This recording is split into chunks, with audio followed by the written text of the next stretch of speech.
कैसे हैं आप सभी? मुझे आशा है कि आप सभी अच्छे और प्रसन्न होंगे। चलिए आज हम पढ़ते हैं पाठ 11 दादी माँ। इससे पहले पढ़ते हैं हम पाठ परिचय। प्रस्तुत पाठ में लेखक ने अपने बचपन की यादों एवं दादी माँ की स्नेही एवं आकर्षक व्यक्तित्व का बड़ा सुंदर वर्णन किया है। ठीक है, आइए कुछ करके सीखें। दिए गए स्थानों पर अपने परिवार के सदस्यों के नाम लिखिए। ठीक है, अब चलते हैं पाठ की तरफ, करते हैं इसकी शुरुआत। कमजोरी ही है अपनी, पर सच तो यह है कि जरा सी कठिनाई पड़ते बीसों गर्मी बरसात और बसंत देखने के बाद भी मेरा मन सदा नहीं तो प्राय अनमना सा हो जाता है। मेरी शुभचिंता मित्र मुंह पर मुझे प्रसन्न करने के लिए आने वाली छुट्टियों की सूचना देते हैं और पीठ पीछे मुझे कमजोर और जरा सी प्रतिकूलता से घबराने वाला कहकर मेरा मजाक उड़ाते हैं। मैं सोचता हूँ, अच्छा अब कभी उन बातों को ना सोचूंगा।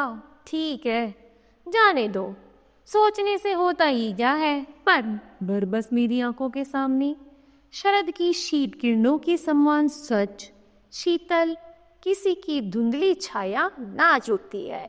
मुझे लगता है जैसे क्वार के दिन आ गए हैं। मेरी गांव के चारों ओर पानी ही पानी हिलोरे ले रहा है। दूर की सिवान से बहकर आए हुए मोथा और साय की अधगली घासें, घेरुए और वन प्याज की जड़ें तथा नाना प्रकार की बरसाती घासों के बीच सूरज की गर्मी में खोलते हुए पानी में सड़क एक विचित्र गंध छोड़ रहे हैं। रास्तों में कीचड़ सूख गया है और गांव के लड़के किनारों पर झाग भरी जलाशयों में धमाके से कूद रहे हैं। अपने अपने मौसम की अपनी अपनी बातें होती है।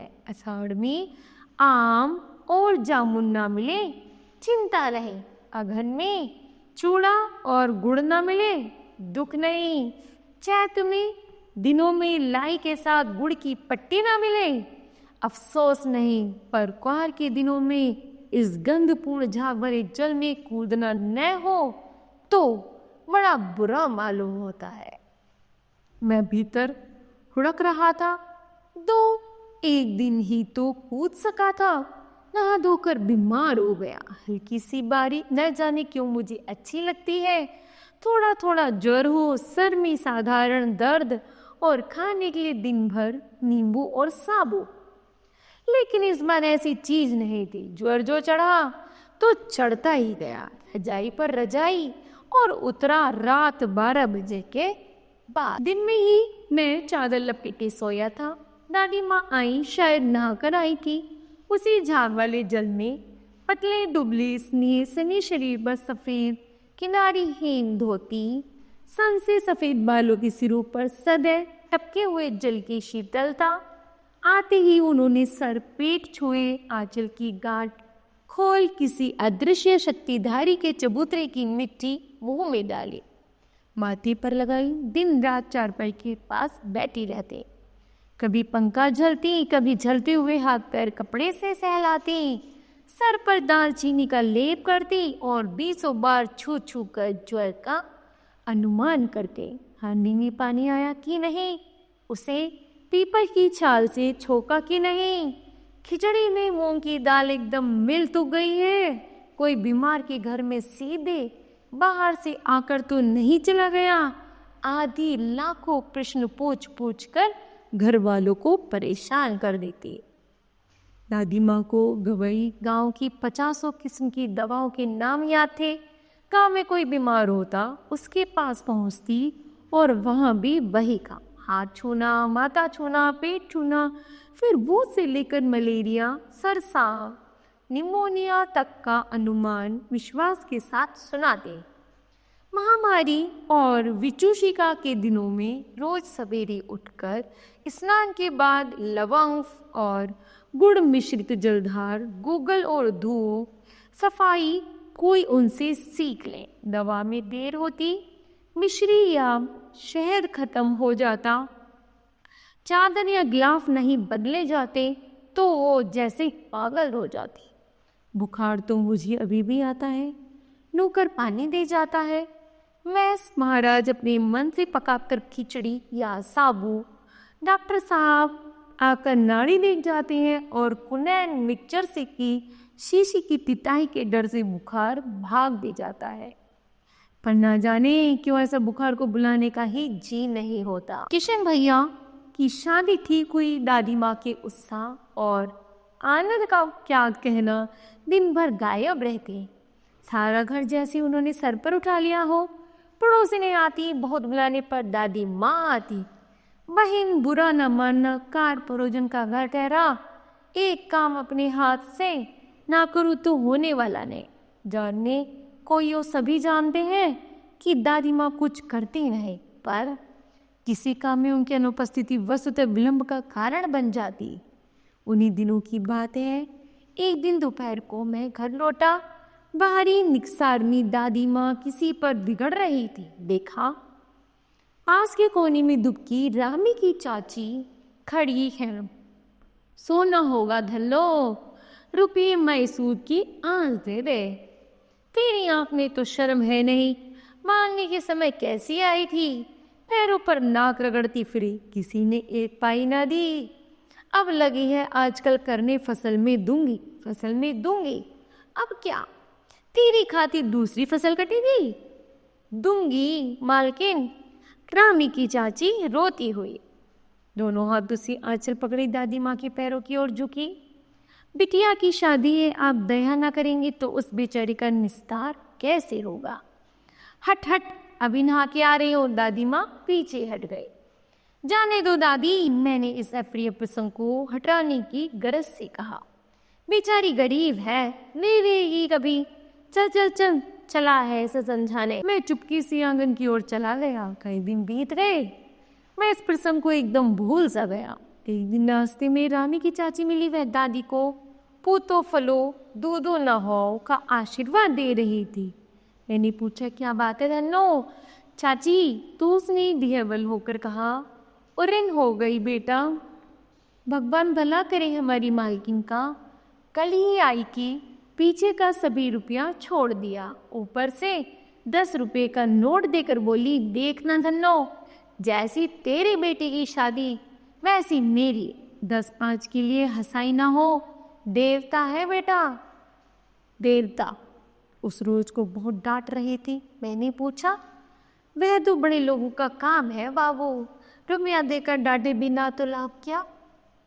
मैं मन ही मन इस तर्क पर हंसता हुआ आगे बढ़ गया। किशन के विवाह के दिनों की बात है। विवाह के 4-5 रोज पहले से ही औरतें रात रात पर गीत गाती हैं। विवाह की रात को अभिनय भी होता है। यह प्राय एक ही कथा का हुआ करता है। उसमें विवाह से लेकर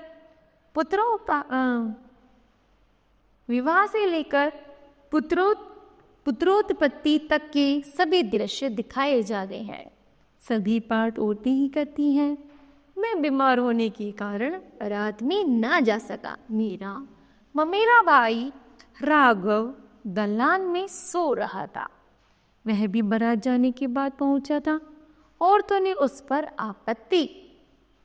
दादी माँ बिगड़ी, लड़के से क्या पर्दा, लड़के और ब्रह्मा का मन एक सा होता है। मुझे भी पास ही एक चारपाई पर चादर उड़ाकर दादी माँ ने चुपके से सुला दिया। बड़ी हंसी आ रही थी। सोचा कहीं जोर जोर से हंस दो, भेद खुल जाए तो निकल बाहर किया जाऊंगा। पर भाभी की बात पर हंसी रुक ना सकी और भंडा फोड़ हो गया। देवू की माँ ने चादर खींच ली। कहो दादी, यह कौन बच्चा सोया है? बेचारा रोता है, शायद दूध तो पिला दो।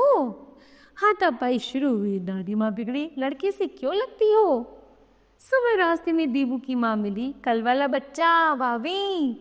मैं वहां से जोर से भागा और दादी माँ के पास जा खड़ा हुआ। वस्तुतः किसी प्रकार का अपराध हो जाने पर जब हम दादी माँ की छाया में खड़े हो जाते तो अभयदान मिल जाता। स्नेह और ममता की मूर्ति दादी माँ की एक एक बात आज कैसे कैसी मालूम होती है। परिस्थितियों का वात्य चक्र जीवन को सूखे पत्ते सा कैसे नचाता है, इसे दादी माँ खूब जानती थी। दादी की मृत्यु के पास से ही वे बहुत उदास रहती, संसार उन्हें धोखे की चट्टी मालूम होता। दादा ने उन्हें समझो धोखा दिया। वे सदा उन्हें आगे भेजकर अपने पीछे जाने की झूठी बात कहा करते गए। दादा की मृत्यु की बाद कुकुर मुत्ते की तरह बढ़ने वाले वो मेरा बगल में छुरी वाले दोस्तों की शुभ चिंता ने स्थिति और भी डावाडोल कर दी। दादा की श्राद्ध में दादी माँ की मना करने पर भी पिताजी ने जो अतुल संपत्ति व्यय की वह घर की तो थी नहीं। दादी माँ अक्सर उदास रहा करती थी। माघ के दिन थे, कड़ाके का जाड़ा पड़ रहा था, पछुए का सन्नाटा और पाले की शीत हड्डियों में घुसा पड़ता। शाम को मैंने देखा दादी माँ गीली धोती पहनी कोने वाले घर में एक संदूक पर दिया जलाए हाथ जोड़कर बैठी है।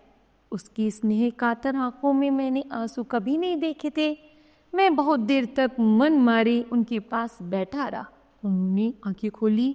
दादी माँ, मैंने धीरे से कहा, क्या है रे, तू यहाँ क्यों बैठा है? दादी माँ, एक बात पूछूं, बताओगे ना? मैंने उनकी स्नेहपूर्ण आंखों की ओर देखा। क्या है, पूछ। तुम रोती थी?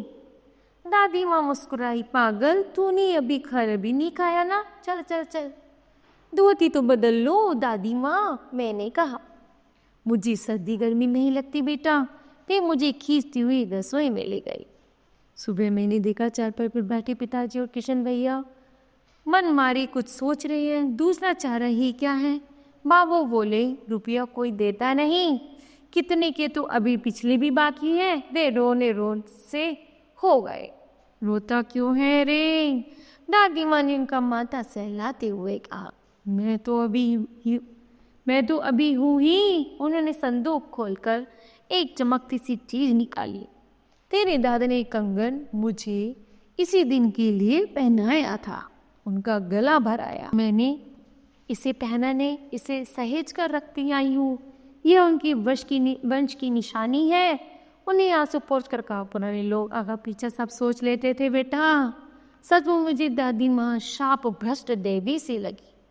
धुंधली छाया विलीन हो गई। मैंने देखा दिन काफी चढ़ाया है।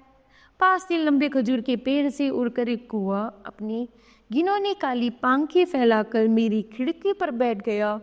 हाथ में अब भी किशन भैया का पत्र कांप रहा है।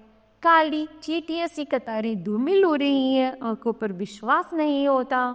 मन बार बार अपने से ही पूछ बैठता है, क्या सचमुच दादी माँ नहीं रही? तो बताओ बच्चों, आपने इस पाठ से क्या सीखा? हमने सीखा कि हमें कठिन परिस्थितियों में कैसे सामना करना है। अपने अनुभवी व्यक्तियों से सीखना चाहिए। नंबर 2, हमें अपने बड़ों की बातें हमेशा माननी चाहिए। ठीक है, तो मुझे आशा है आपको यह पाठ समझ आया होगा।